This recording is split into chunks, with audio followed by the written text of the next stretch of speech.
was going over to this guy's house with this man's wife, making out with her. Now, the claim is they never, okay?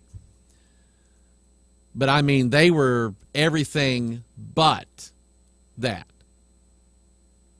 And the husband find out about it. He goes to the elders, goes to the pastor, and there's a cover-up. And then there's this little meeting, and they decided that since there really was no fulfillment there, that it wasn't a sin, and so therefore what they believe still applies, and the son can go ahead and, maintain his leadership position in the church. The guy was sobbing in my office over this. And I said, "Do you believe that doctrine?" He said, "I don't." I said, how did they do this? He said, "Well," he said, "that's what they do." He said, "They just simply say that what I'm doing now is not really a sin." So what you have to do is you actually have to go against the grain of the Scriptures to make this doctrine work. So here's what Paul said. And if you remember, he's talking about the woman in Romans 7:2, "For the woman which hath an husband is bound by the law to her husband so long as he liveth. But if the husband be dead, she is loose from the law of her husband." So here's your soul, and it's under the dominion of your flesh. And the only way for the soul to be free from this is the old guy's got to croak. That's what the Bible's describing here. And so here's what Paul says. He says, let's see here. Let's pick it up in verse 12. "Wherefore the law is holy, and the commandment holy and just and good." And I agree with that. That law of God is perfect. The problem is the law of God being applied to my flesh, and my flesh says, "I don't need no stinking laws," and the flesh just does whatever it wants to anyway. Did you ever notice that speed limit signs don't actually stop people from driving over the speed limit, including us? They can post speed limit signs every 5 feet, and we're going to break them. So, he says, verse 14, "For we know that the law is spiritual, but I am carnal, sold under sin." Paul didn't say, now I used to be, that's how I used to be back before I got saved, back from the road to Damascus. I used to be fleshly. I used to be carnal. Bless God, I'm not no more. That's not what he said. He said, I am carnal, sold under sin. For that which I do, I allow not. You see the two I's here? That which I do, this flesh, I, my soul, allow not. And he said, for what I would, that do I not. But what I hate, that do I. And again, he's not saying, now back when I was lost, he said, I'd do all that stuff. But I don't do that stuff no more. I don't do anything wrong anymore. That's not what he said. He said, that which I do, I allow not. My soul says, no, you can't do that. And my flesh says, I just did. And he said, for what I would, that do I not, but what I hate, that do I. If then I do that which I would not. See, would, W-O-U-L-D, is a will word. Will. This is your will. My will is that I never sin ever again. Not with my mouth, not with my body, not with my eyes, or not with my mind. And by the way, there is a whole category of sin that never involves the motions of the body. It's the 10th commandment. And it's thou shalt not covet. And, well, I say it never involves the motions of the body, with the exception of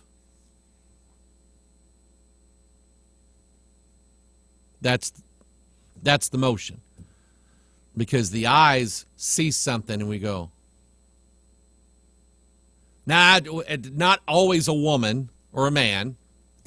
House, first thing out of God's mouth was, thou shalt not covet thy neighbor's house. Or thy neighbor's manservant, or thy neighbor's maidservant, nor his ox, nor his ass, nor anything that belongs to him, and thy neighbor's wife. But what do we do? And this is where I go to the Hebrew roots people, because they are part of this idea that we must keep Torah in order to please God.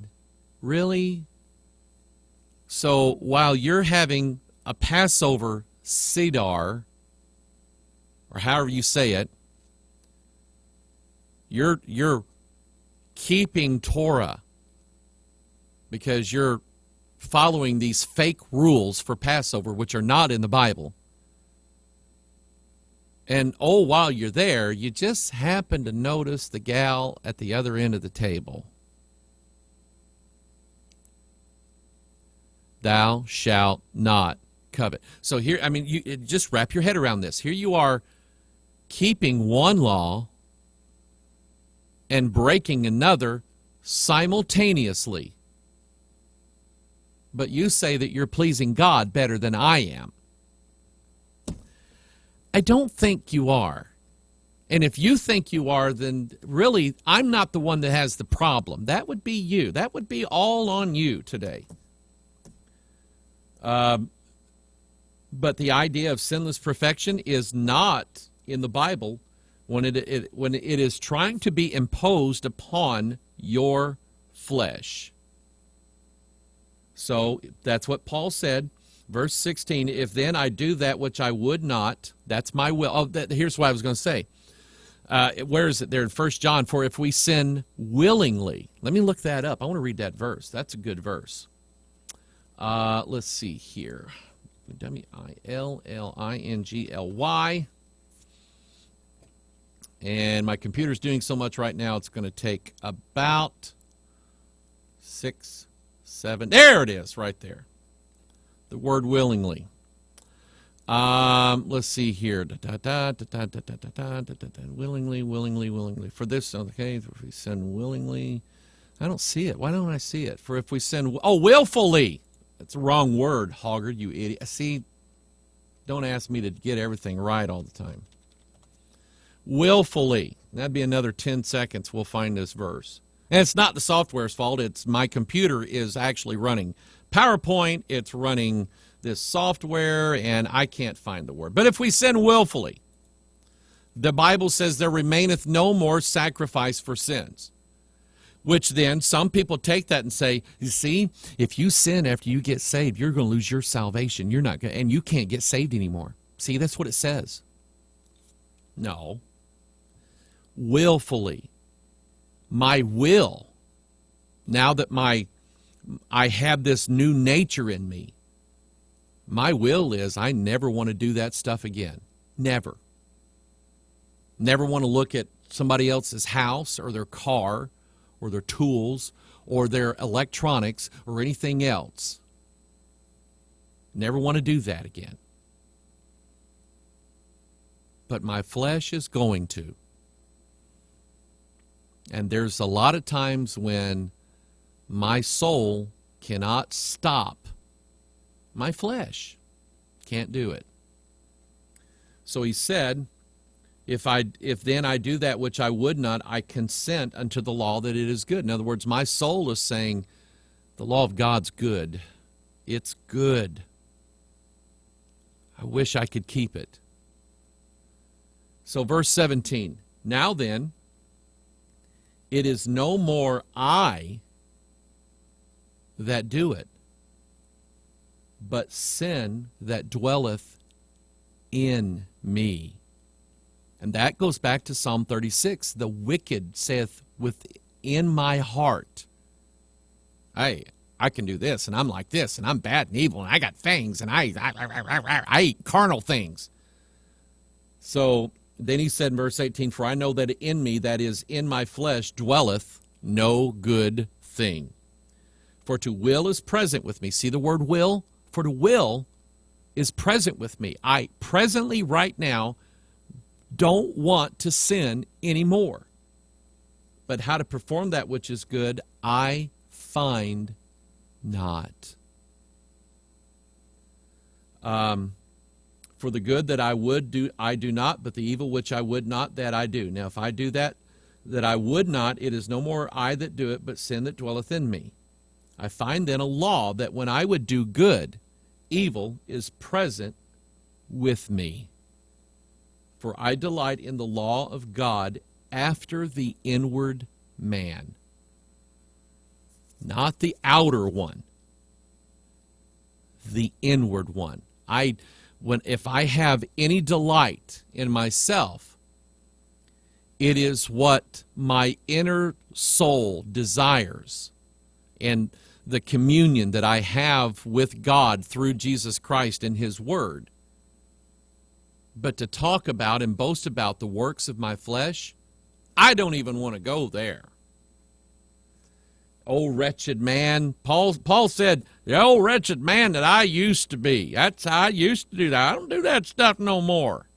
That's not what he said. He said, oh, wretched man that I am. Wretched. Now, I had somebody call, a real nice lady. She started out real nice, but she got mean afterward. And she said, I just want to call and correct you on something. You keep talking about yourself like you're a sinner, and I just want you to know when you get really saved, you don't sin no more. And I said, no, wait a minute. And I just started quoting Scripture. Paul didn't say how rich a man he used to be. Paul said, I am, right now. They don't get it. So, John, these people, you know what I'm going to tell you? From such withdraw thyself. Turn away. Get away from them. They are a bunch of liars. They're a bunch of hypocrites. They are like the true form of the word hypocrite.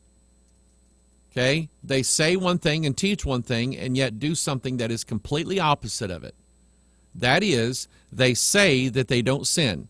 And 1 John says, if any man say he sinned not, he is a liar, and the truth is not in him. So all you got to do, all you have to do to discern is understand the Bible, and if anybody says, I don't sin anymore, there's your clue right there. They are a liar, and the truth is not in them. Period.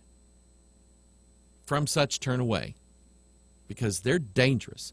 They're gonna make you feel so bad and so terrible about yourself that at some point the devil's got it in his mind. He thinks he can get you to the point to where you'll say, you know what? Maybe I'm just not cut out to be saved. I can't live that high. I tried. I fail every time. I go 3 or 4 days, and then boom, I'm out. And I'll tell you something. There's essences of that doctrine that has floated around over the years. And there are people right now who used to go to church who will not ever go to a church again in their life, because they were made to believe that if they can't